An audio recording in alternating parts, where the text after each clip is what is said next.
When most people think of Antarctica, they think of penguins, vast white plateaus, extreme, unrelenting cold, mountains and crevasses, a remote place with great explorers, but otherwise very little human history.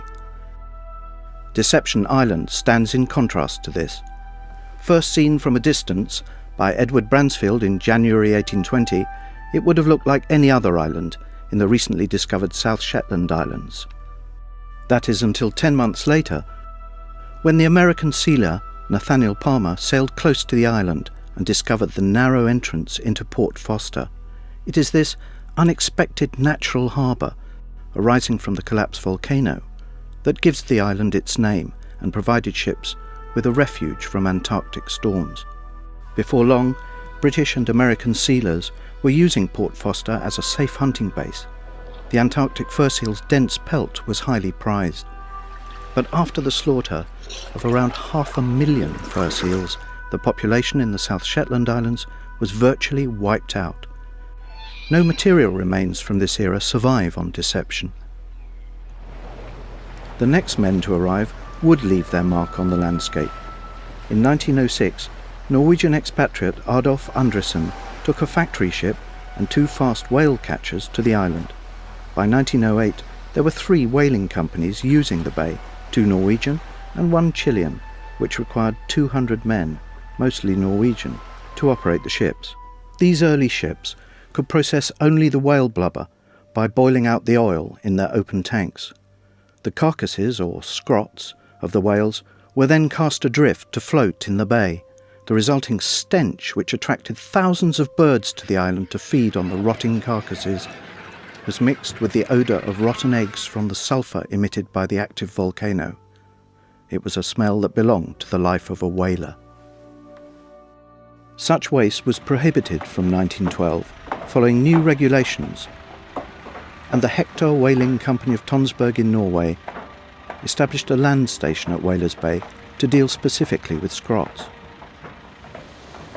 Whales were harpooned at sea and floated alongside the ships into Whalers Bay. They could then be winched up the slipway onto land to be flensed and dismembered there. The bone, meat and entrails were loaded into the 36 pressure cookers to extract as much oil as possible, and the waste bones were crushed down for fertilizer. With the increasing number of operators at Deception Island, a small Norwegian prefabricated house and post office was erected for the British magistrate, and Deception Island became the first port of entry to Antarctica for all ships working in the area. The Hector whaling station operated until 1931, when a combination of recession and the invention of the factory ship slipway put the land factory out of business.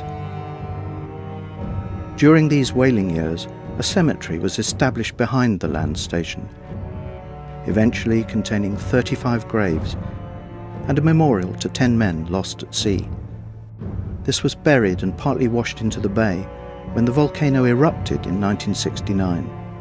Only one empty coffin gradually reappeared, while 2 crosses have been moved there in later years.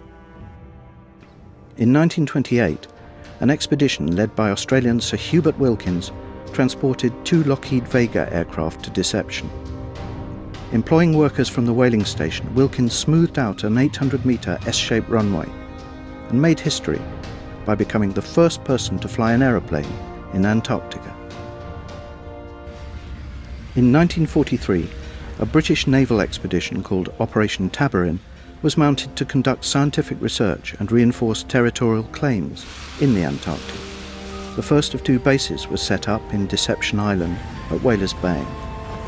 On arrival, the team found that the magistrate's house and 2 of the whalers' dormitories were fit to live in, and they renamed the main building Biscoe House.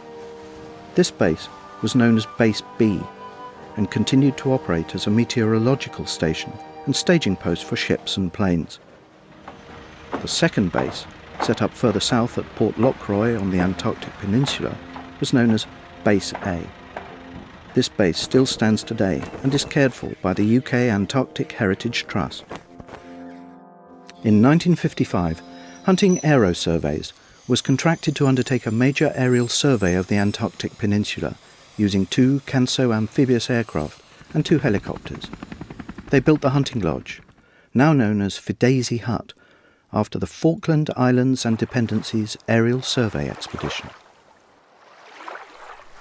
In December 1960, with the building of an aircraft hangar, Deception Island became the centre of British flight operations in Antarctica. The original Wilkins runway was improved and used for many years by single-engined Otter planes. Deception Island continued as a safe haven for ships, stations and aircraft movements until December 1967, when, following 2 months of tremors, there was an eruption on the northwest of the volcanic island, which dropped ash in the vicinity of the Chilean base at Pendulum Cove. During a lull in the eruptions, the Chileans evacuated their base and made a dash for Whalers Bay. But no ship dared enter into Port Foster to rescue them. Small helicopters with brave pilots evacuated the 27 Chileans and 8 British, 2 at a time, onto the Chilean vessel Piloto Pardo. Base B was reoccupied in the following summer, but only briefly, as a second, larger eruption destroyed most of the buildings at Whalers Bay and the remainder of the Chilean base. Once again, Piloto Pardo came to the rescue, and Whalers Bay has not been reoccupied since. Today, no one winters at Deception, and only Spain and Argentina have active summer stations on the island. Deception Island's varied human history has been partially masked by nature, but is preserved in places. The Norwegian Hector whaling station is the most obvious, but some of the old British buildings can still be seen. And the roller for compacting Wilkins runway is still there, near the aircraft hangar. The heritage in Whalers Bay is monitored in accordance with a management plan approved by the Antarctic Treaty System. Penguins and other seabirds can be seen on the island. The fur seals have returned, and the recovering populations of large whales now swim in the waters around the island.